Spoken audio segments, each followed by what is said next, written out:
In this week's episode, I'm joined by Michelle Silverthorn, best-selling author, diversity keynote speaker, founder, and CEO of Inclusion Nation. This week, our conversation is about California's new law for diversity in venture capital, the NBA's first non-binary referee, and more. Hey there, my name is Bernadette Smith. Welcome to 5 Things in 15 Minutes, my weekly show where I bring good vibes to DEI. That is good vibes to diversity, equity, and inclusion with a little dash of corporate social responsibility. What I've found is that there are lots of news stories about what's going wrong in the world and lots of negative data. But there are also a lot of things going right. That's what I like to focus on. I search for DEI stories that we can be inspired by and learn from. My hope is to inspire you to experiment with some of these inclusive actions and policies within your own organization to help you build a more inclusive world.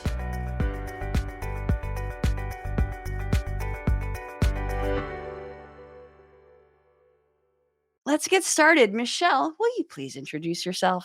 Hello, Bernadette Smith, who I met 5 years ago. I am Michelle Silverthorn. I am the founder and CEO of Inclusion Nation. My pronouns are she, her, and I am so thrilled to be here and be a part of this. I predominantly give trainings and workshops and speeches.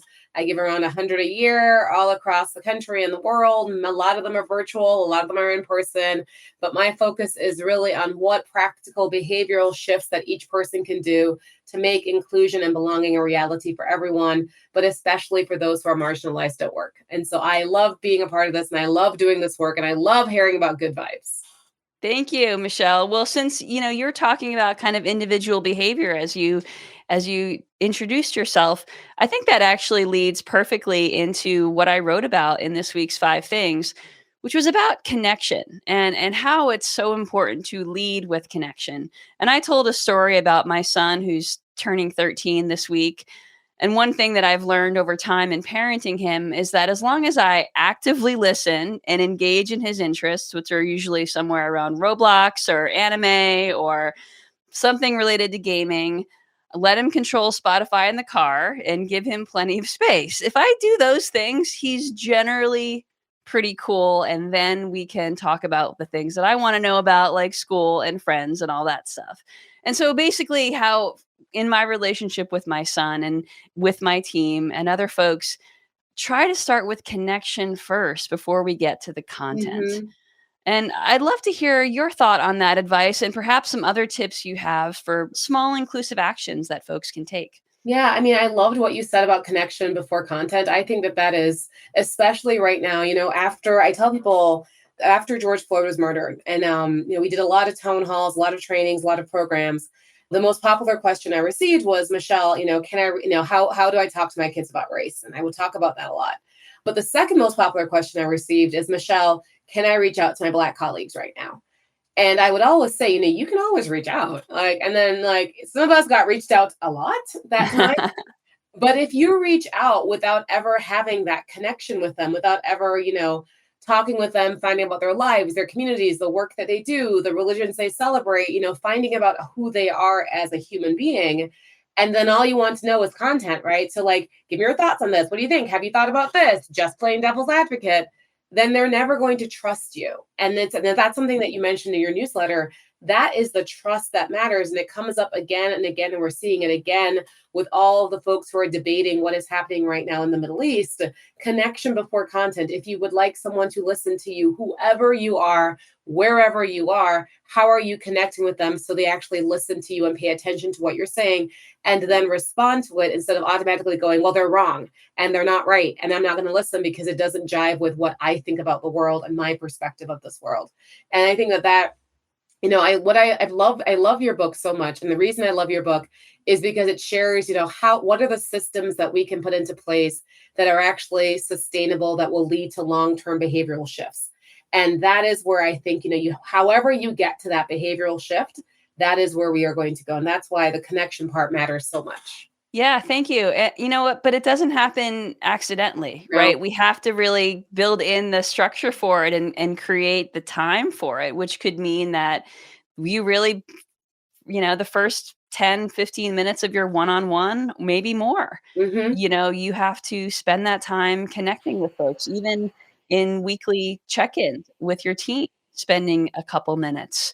And I think it just really it can't be about productivity. Right. It has to be about just, I mean, as simple as connection. I think what's challenging too for folks is between COVID and the hybrid workplace and everyone working harder than ever before, it's hard to find that time to make that connection. It's hard to say, okay, we are going to spend 10 minutes before we even get into the substance of what we have to do to really talk about your days and what happened. Plus, you're putting yourself in a position of vulnerability. And so many leaders hate leading from that position because it Yeah. makes them feel weak. It makes them feel that they're taking a step back. But again, I mean, this is a new generation that we are leading. These are new conversations that we are having. What happens outside of the workplace impacts every single person inside that workplace. And being that leader who's able to say, here's what I experienced this weekend, or I'd like to know about, about you. And do they trust you enough to share that? And making sure that you're listening, like when you are sharing your feedback with them, are you paying attention to how they change their actions? Are you paying attention to what they're asking of you? That paying close attention to what someone wants and what they're looking for, that is the hallmark of great leadership. Absolutely. And it's a skill, Yeah. right? It's something that anyone at all can develop. Hmm. And so you too can be a great leader. Plus, I feel it gets away from all those biases, right? Who do you picture in your head when you think of a natural leader? Someone who has Mhm. that charisma and who is, a 6'4" tall white guy. Like, Mhm. no, we need to get away. I mean, that person's probably a great leader, right? But they weren't born to those skills. They honed them, they developed them, they learned them, and that's how they became great leaders.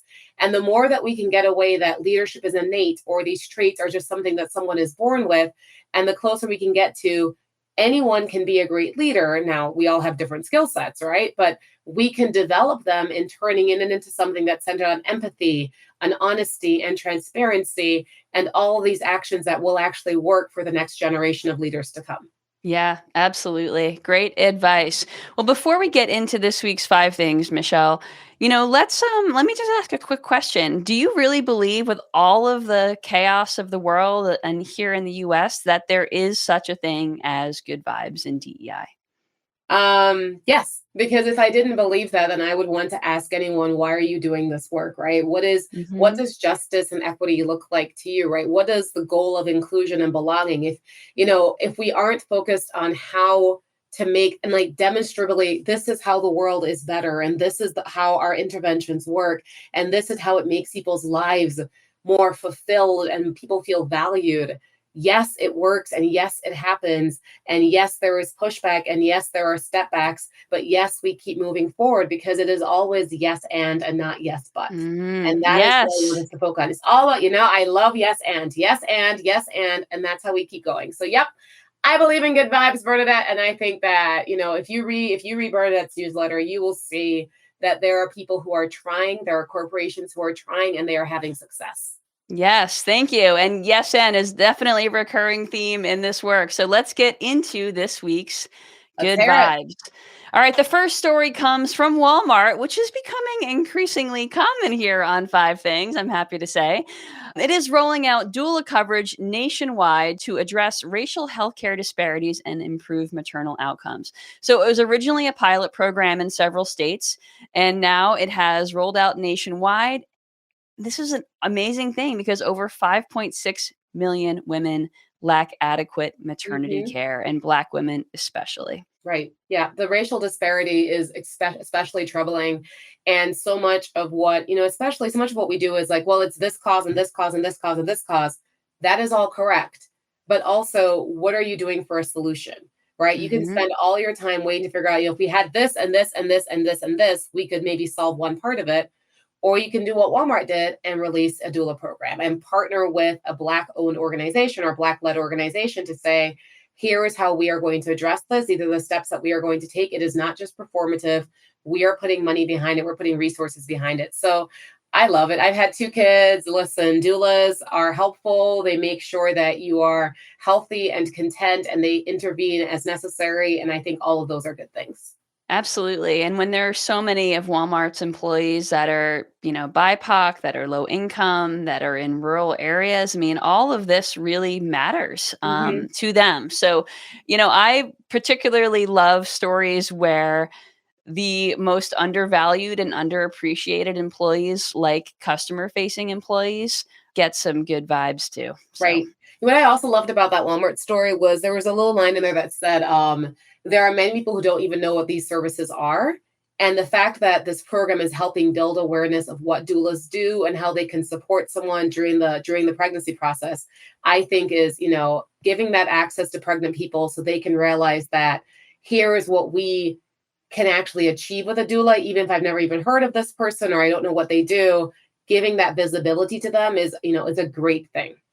yes, it sure is. It sure is. Okay, well, let's move on to the second story, which comes from the state of California, where Governor Gavin Newsom recently signed a bill into law that requires venture capital firms in the state to annually report the diversity of the founders they support.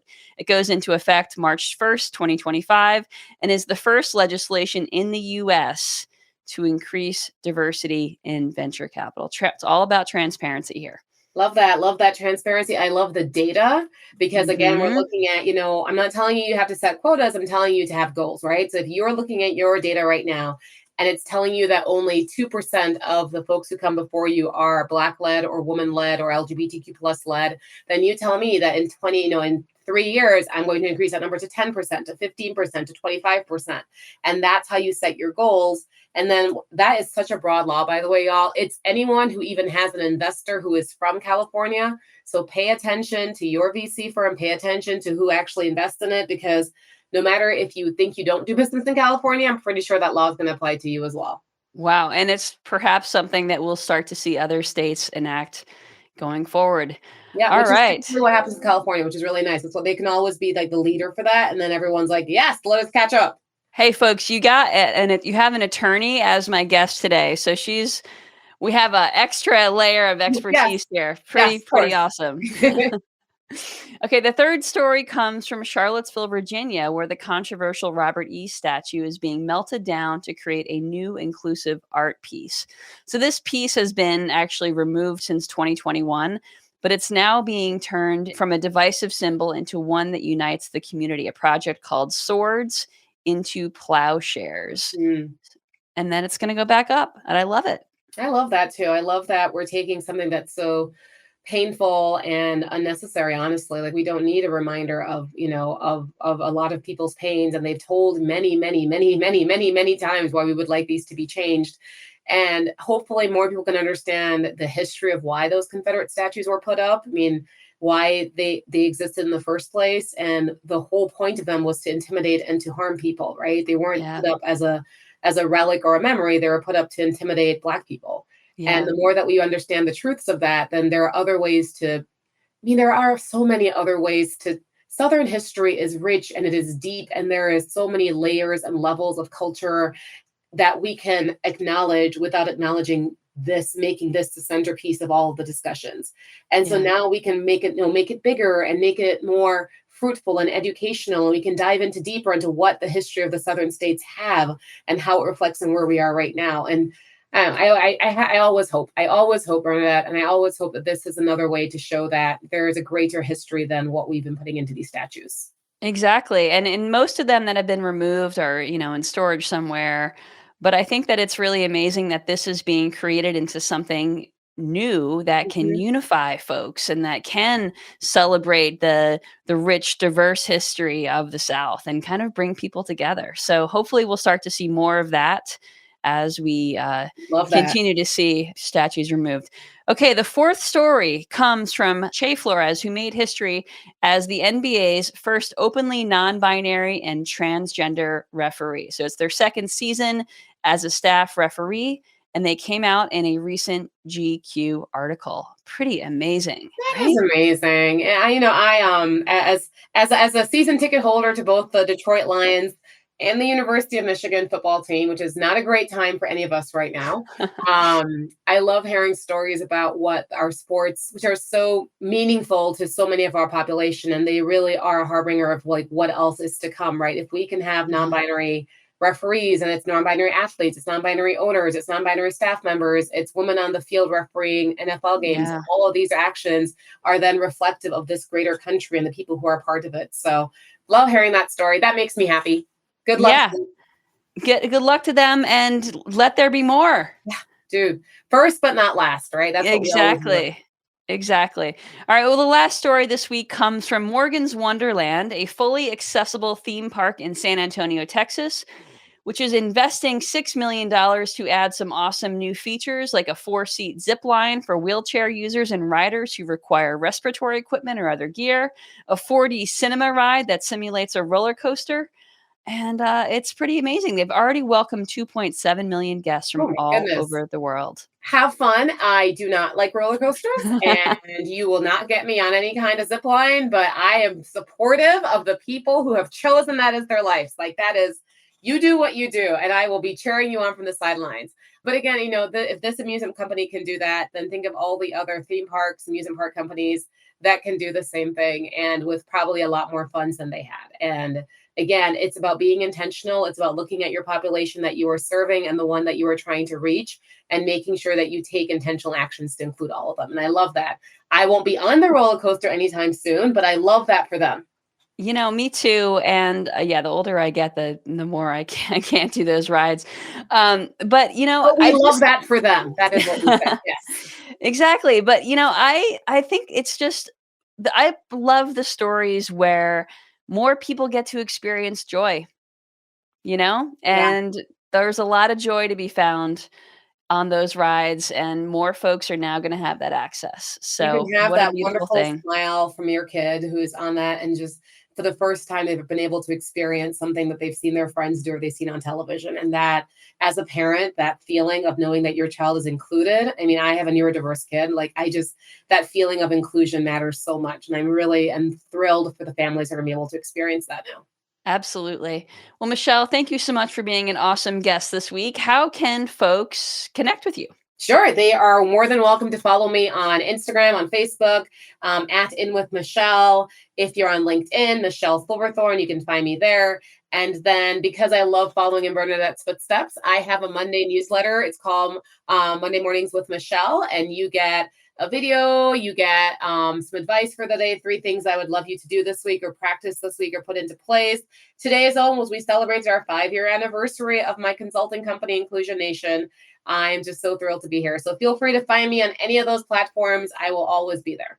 Yeah, Michelle, you're the best. You have a great newsletter. Love your energy. Love what you bring to this DEI conversation. And so grateful to have you with me this week. Folks, this week's call to action is a checklist or tips for the subtle art of checking in from Levi Bayer. So we'll make sure we put that in the show notes and also in the comments on LinkedIn, so you can see some tips about building connection first. All right, folks, thank you so much. If you don't already get the 5 Things newsletter, you can subscribe at 5thingsdei.com. Have a great week. Thank you for listening to 5 Things in 15 Minutes. I hope you found yourself inspired by at least one of this week's stories. If you did, would you mind sharing it with a colleague and leaving us a review on your favorite podcasting platform? And if you don't already get my 5 Things newsletter, join at 5thingsdei.com. I'm Bernadette Smith, and I'll see you next week right here for 5 Things in 15 Minutes, bringing good vibes to DEI.